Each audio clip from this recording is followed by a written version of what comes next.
తెలంగాణలో మొట్టమొదటి factory outlet Mukunda jewellers మన కొత్తపేటలో ఫిబ్రవరి 14న గొప్ప శుభారంభం. అందమైన ఈ శుభారంభంలో ఎన్నో విశేషాలు. ముకుందా జ్యువెలర్స్ కొత్తపేట. అసెంబ్లీ అంతా ఊడుకొడుకుతున్నది.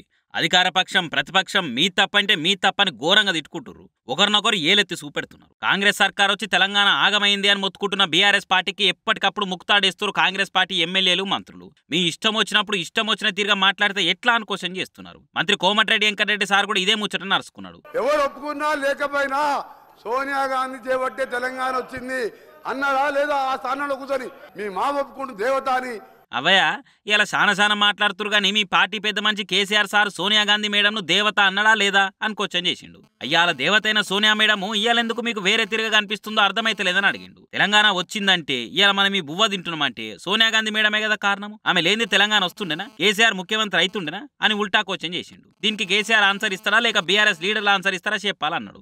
కోమటిరెడ్డి సార్ ఇట్లా అన్నడో లేదో BRS MLA Harish Rao sir mic అందుకొని కాంగ్రెస్ ను మస్తు చేసుకున్నాడు. సార్ ఇప్పుడు గౌరవనీయులు మా వెంకన్న గారు మాట్లాడినరు మా లీడర్ దేవత అందరండి. మరి మీ లీడర్ బలిదేవత అన్నాడు కదా, అదే సోనియా గాంధీని వీడియోలు చూపిస్తా బలిదేవత అన్నాడు కదా.